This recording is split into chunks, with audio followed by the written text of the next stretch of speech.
Students, in this video, let us learn what is differentiability.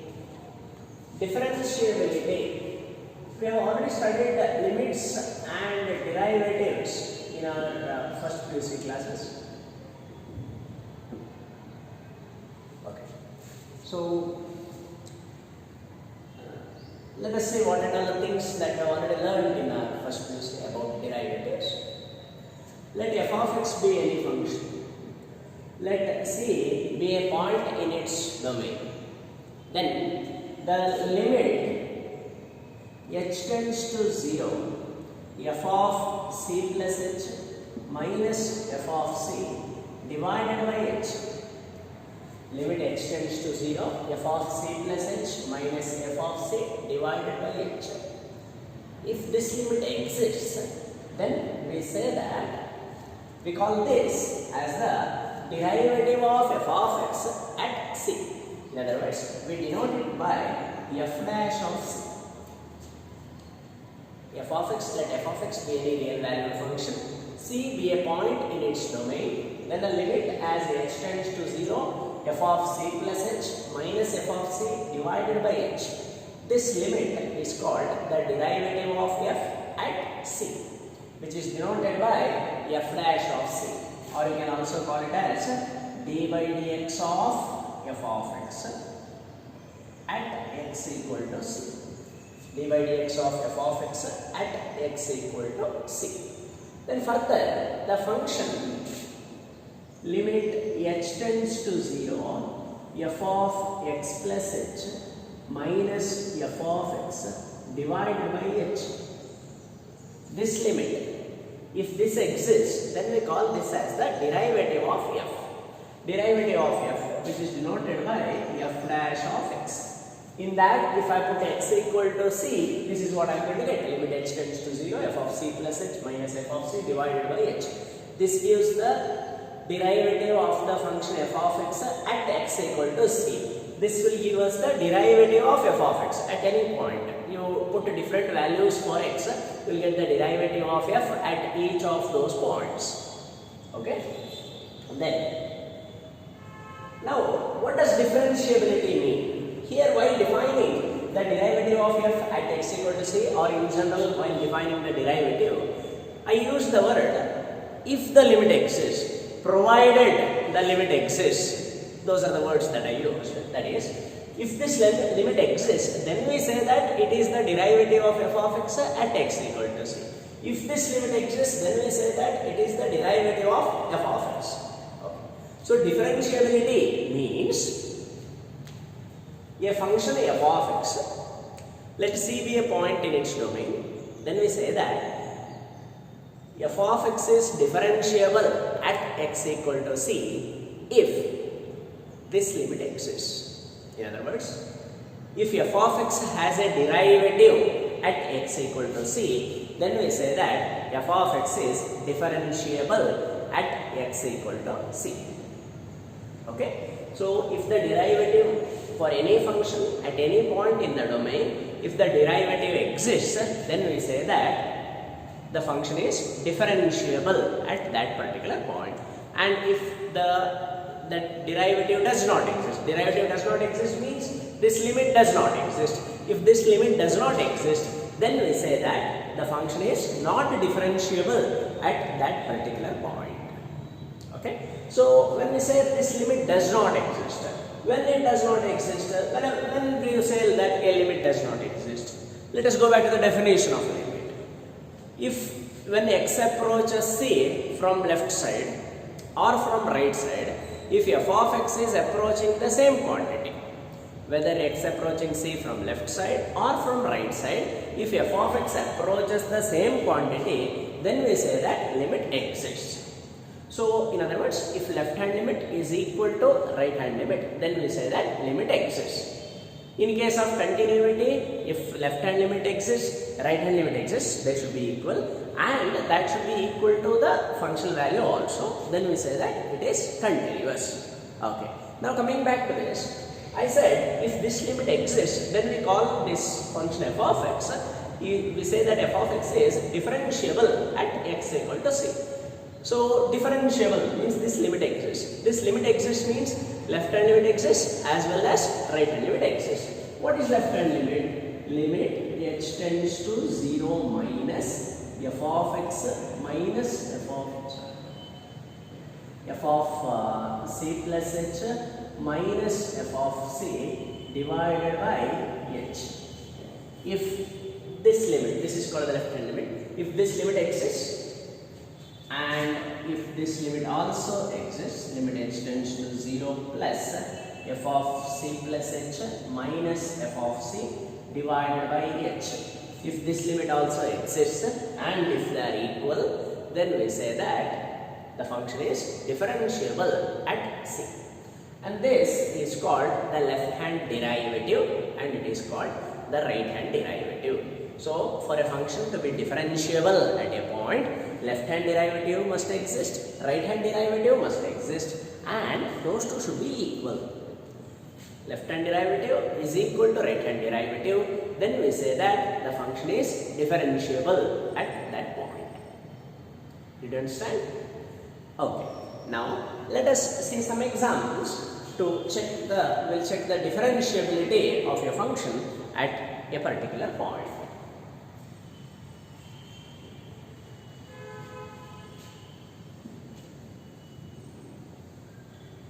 Okay. So I will take that. Let f of x is equal to 2x plus 3 whenever x is less than or equal to 1, and 3x plus 2 when x is greater than 1. F of x is equal to 2x plus 3 when x is less than or equal to 1, and f of x is equal to 3x plus 2 when x is greater than 1. The question is, test the differentiability of this function at x equal to 1. We have to check whether this function is differentiable or not at x equal to 1. Okay. So let us go back to the definition of derivative. Limit h tends to 0 f of c plus h minus f of c divided by h. This limit should exist. Okay. So now I will find left hand derivative and right hand derivative separately. Limit h tends to 0 minus, this LHD indicates left hand derivative. Limit h tends to 0 minus f of c plus h. What is c? Say this definition, if this limit exists, then we say that the function is differentiable at x equal to c. Now we are testing the differentiability at x equal to 1. So in place of c, I should write 1. F of 1 plus h minus f of c. F of c is f of 1 divided by h. Okay. Now that's equal to, I'll continue here, limit h tends to 0 minus f of 1 plus h. H is approaching 0 from left side. H is approaching 0 from left side means h is less than 0. H is less than 0 means 1 plus h is less than 1. Right? H is less than 0, therefore 1 plus h is less than 1. So this function f of x is defined as 2x plus 3 whenever x is less than or equal to 1. So now this 1 plus h is less than 1. Therefore I have to consider it as 2x plus 3. In place of x I have to substitute 1 plus h. So this will become 2 into 1 plus h minus 3. Sorry, plus minus f of 1. What is f of 1? F of 1 at x equal to 1, the function is defined as 2x plus 3. Put x equal to 1, that will give you 2 plus 3, which is 5 divided by h. That's equal to limit h tends to 0. 2 into 1 plus h, that will give you 2 plus 2h plus 3 minus 5 divided by h. 2 plus 3 is 5, 5 minus 5 gets cancelled. 2h by 2, 2h by h you get. So that h gets cancelled. Limit h tends to 0, 2 will be equal to 2. Okay. 5 gets cancelled, 2h divided by h gets cancelled, 2 will remain. When I apply the limit, that 2 will remain as 2 itself because it's a constant. So the left hand derivative is 2. What about right hand derivative? Right hand derivative is equal to limit h tends to 0 plus f of c plus h means f of 1 plus h minus f of c which is f of 1 divided by h. That's equal to limit h tends to 0 f of 1 plus h. Now h is approaching 0 from right side. When h approaches 0 from right side, h is greater than 0. When h is greater than 0, when h is greater than 0, h is approaching 0 from right side, h is greater than 0. Therefore, 1 plus h is greater than 1. Whenever h is greater than 0, 1 plus h is greater than 1. 1 plus h is greater than 1. So, this is what I have to consider. 3x plus 2. In place of x, I have to substitute 1 plus h. 3 into 1 plus h plus minus f of 1 which we have already calculated, which is 5 divided by h. That's equal to limit h tends to 0. Here if I simplify this, I am getting 3 plus 3h plus 2 minus 5 divided by h. So this 5 minus 5 gets cancelled. 3h by h which is equal to 3. Limit h tends to 0, 3 is equal to 3. Left hand derivative is 2, right hand derivative is 3. They are not equal. Therefore, this limit does not exist. In other words, the function is not differentiable at x equal to 1. Not differentiable at x equal to 1. Okay. Now, the same problem can be solved in another way also. That is,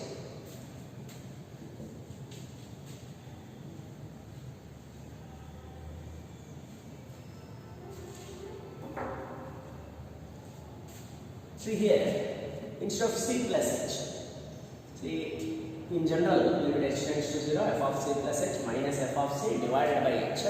This uses the derivative of f at x equal to c. So if I want to find the derivative at any point, then I can write limit h tends to 0, f of x plus h minus f of x divided by h. Okay, limit h tends to 0, f of x plus h minus f of x divided by h. This will give us the derivative of f. Derivative of f at x. So putting different value for x, we will get the derivative of f at different points. Now in this, what I do is put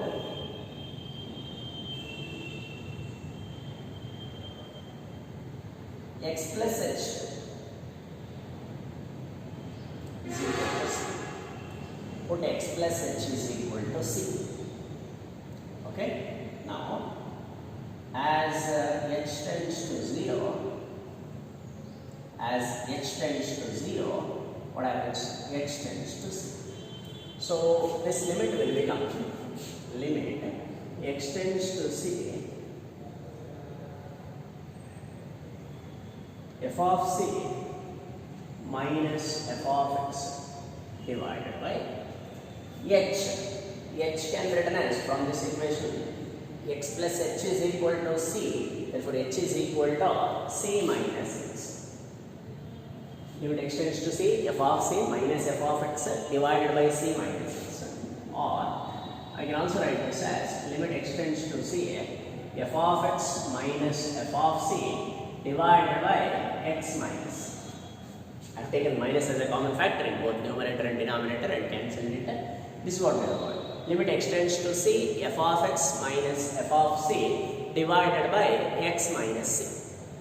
This is another formula to find the derivative of f at x equal to c. So I can denote it by f dash of c. Limit x tends to c, f of x minus f of c divided by x minus c. This is another formula to find the derivative of f at x equal to c. So here if I write limit x tends to c minus, this will become left hand derivative. If I write limit x tends to c plus here, this will become right hand derivative. If left hand derivative and right hand derivative both exist and if they are equal, then we say that the function is differentiable at x equal to c. In other words, we say that f dash of c exists, or f is derivable or differentiable at x equal to c. Now let me solve the same problem by using this formula.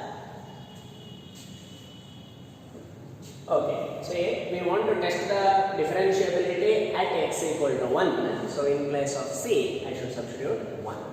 So now left hand derivative will be equal to limit x tends to c minus, in this case 1 minus, f of x minus f of 1 divided by x minus 1. That's equal to limit x tends to 1. X is approaching 1 from left side. When x approaches 1 from left side means x is less than 1. There the function is defined as 2x plus 3. 2x plus 3 minus f of 1. Putting x equal to 1, you get 5 divided by x minus 1.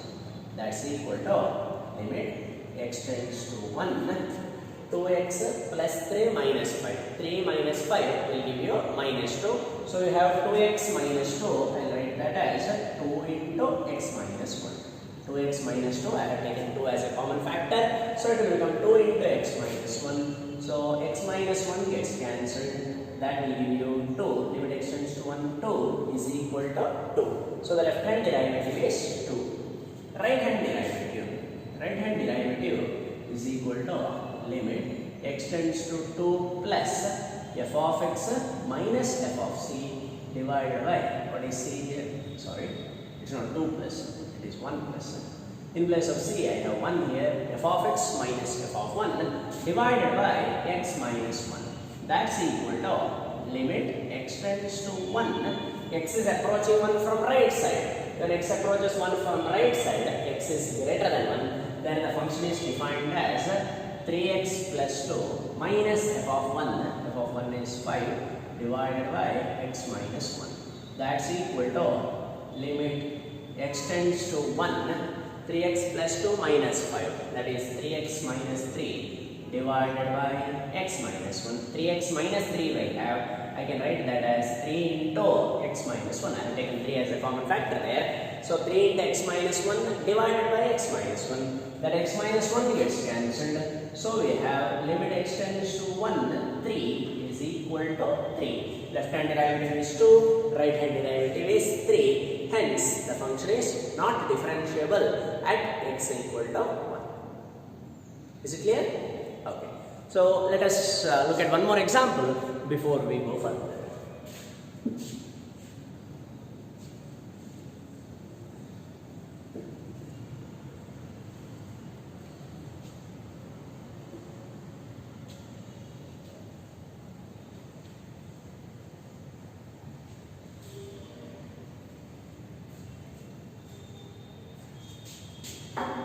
Okay, so f of x is equal to, I would say, 2x square plus 5 if x is less than 1. Okay, and let it be 4x plus 1. 4x plus 3 if x is greater than or equal to 1. Okay? F of x is equal to 2x square plus 5 whenever x is less than 1, and it is 4x plus 3 if x is greater than or equal to 1. Now the question is, test the differentiability of this function at x equal to 1.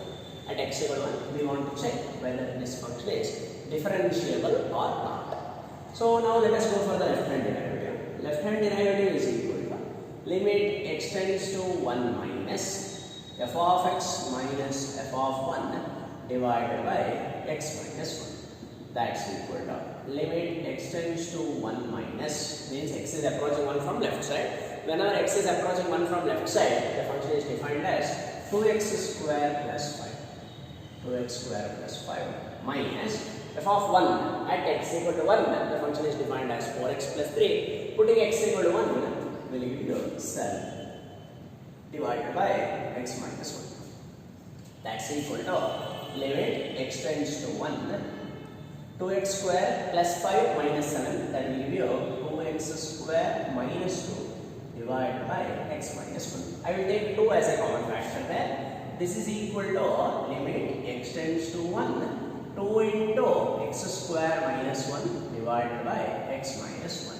That's equal to limit x tends to 1, 2 into x square minus 1. This x square minus 1, I will write it as x minus 1 into x plus 1. So that x minus 1 gets cancelled. You will have 2 into x plus 1. Okay? I think you have understood. I am writing x square minus 1 as x minus 1 into x plus 1. That x minus 1 gets cancelled. We have 2 into x plus 1. Apply the limit here. As x approaches 1, putting x equal 1 here, 1 plus 1 will give you 2. 2 into 2 is 4. This is the left hand derivative. Left hand derivative is 4. Now I will find out what is right hand derivative. Right hand derivative is equal to limit x tends to 1 plus f of x minus f of 1 divided by x minus 1. Right hand derivative is limit x tends to 1 plus f of x minus f of 1 divided by x minus 1. Now limit x tends to 1. X is approaching 1 from right side. When x approaches 1 from right side, f of x is defined as 4x plus 3. 4x plus 3 minus f of 1. What is f of 1? At x equal 1, the function is defined as 4x plus 3. Putting x equal 1 will give you 4 plus 3, which is 7, divided by x minus 1. That's equal to limit x tends to 1. 4x plus 3 minus 7. 3 minus 7 is minus 4. 4x minus 4, I will take 4 as a common factor. 4 into x minus 1 divided by x minus 1. That's equal to limit x tends to 1, 4. Here x minus 1 gets cancelled. Limit x tends to 1, 4 is equal to 4. Now you observe that left hand derivative is 4 and the right hand derivative is also 4. Hence, the function is differentiable at x equal to 1. Okay, these are the few examples of differentiability of a function at a particular point. Now let us discuss one theorem.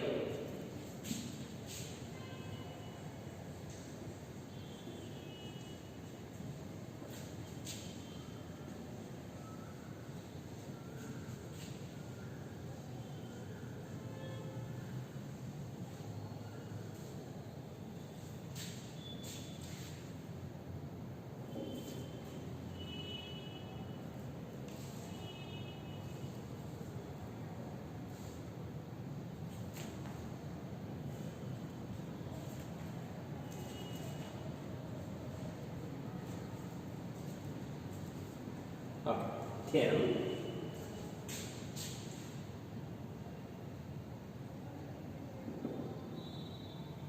If your function f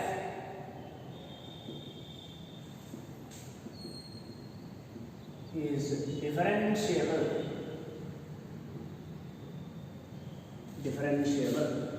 at C, then f is continuous at C. Continuous at C. If a function is differentiable at C, then f is continuous at C. So for this, for a change, I have included the proof also for this theorem. Let me prove this way. See, they have already given that the function is differentiable at C, means at x equal to C. At x equal to C, this function is differentiable. Then we must show that it is continuous at x equal to C. So by the definition of differentiability, when you say that the function is differentiable at x equal to C, immediately I can write limit x tends to C, f of x minus f of C divided by x minus C. This limit exists. Okay? When I say f is differentiable at x equal to C, this is the derivative of f at x equal to C. This exists. So we can call this as f dash of C. F dash of C is equal to limit x tends to C, f of x minus f of C divided by x minus C. This limit exists. Now, with the help of this, we have to prove that f is continuous at C. Let us see what we need to prove. we'll show that f is continuous at x equal to c. In order to prove that f is continuous at x equal to c, we need to show that limit extends to c f of x is equal to f of c. This is what we have learned in our last 6 videos. The definition of continuity. Limit extends to c f of x equal to f of c. If you can prove this with the help of this, then we can say that the function is continuous at x equal to c. Okay. Now, consider f of x minus f of c. I will consider f of x minus f of c. Okay. Now that is equal to. Now what I do is I will divide this by x minus. Divide by x minus c. Okay. When I divide by x minus c, in order to compensate it, I have to multiply by x minus c. And it should be noted that x minus c cannot be 0 because otherwise there is no meaning in multiplying and dividing by 0, right? So I am dividing by x minus c, then to compensate it, I am multiplying by x minus c. X minus c should not be equal to 0, that means x should not be equal to c. Okay. So f of x minus f of c I have taken. For that I have divided by x minus c, and then to compensate it I have multiplied by x minus c. Okay. Now I will apply the limit as x tends to c for this equation. Limit extends to c, f of x minus f of c is equal to limit extends to c, f of x minus f of c divided by x minus c into x minus c. Okay. Here I want to apply the limit for the difference of two functions. We know by one of the properties of limits, when you want to apply the limit for the difference of these two functions, you can apply the limit for this and for this function separately, and then you can subtract it. Okay. Similarly, you can add it also, multiply it also, divide it also, provided the denominator is non-zero. Okay. So now the difference of these two functions we have, I have to apply the limit. I can apply the limit separately. So I can write it as limit extends to c f of x minus limit extends to c f of c. That's equal to. Observe here. Here I will treat this as one function, right? And this as another function. So it's a product of two functions. I want to apply the limit for the product of two functions. I can apply them separately. So I will write this as limit extends to c f of x minus f of c divided by x minus c into limit extends to c x minus c. I am applying the limit for these two functions separately. Okay. After that, LHS, this term I will keep it as this, limit extends to c f of x minus, look at this. Here we are finding limit extends to c f of c. What is f of c? F of c means the value of the function at x equal to c. Value of the function, it's a functional value, right, which is a constant. So for that, when I apply the limit, whether it extends to c, a, b, c or z, f of c will remain as f of c only, as it's a constant. So because limit extends to c, a constant is equal to that constant only. Hence, it will remain as f of c. That's equal to. On RHS, look at this factor. Limit extends to c, f of x minus f of c divided by x minus c, which is nothing but, look here, f dash of c. Limit extends to c, f of x minus f of c divided by x minus c. This is equal to f dash of c. Because we already know that this limit exists. We already know given that it is already given that f is differentiable at x equal to c. Therefore, this limit exists and we denote it as f dash of c. Okay, this is equal to f dash of c.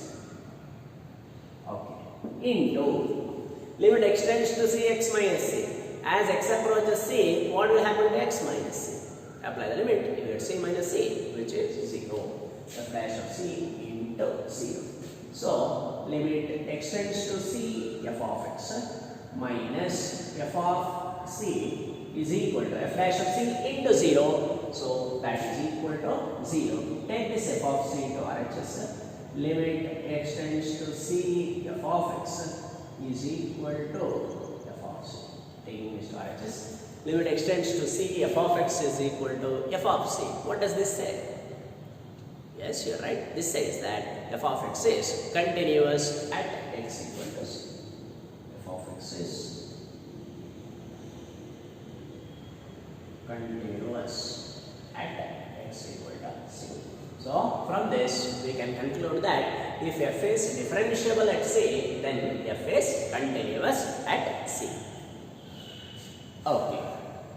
Now, from this theorem, we can write one result or write a note, that is, see here we have tested continuity and differentiability at C. So, we can generalize this result, that is, if f is differentiable at any point, then we can say that f is continuous at that point.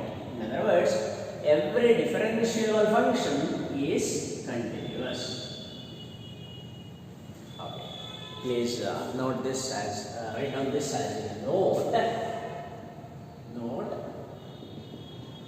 every differentiable function is continuous.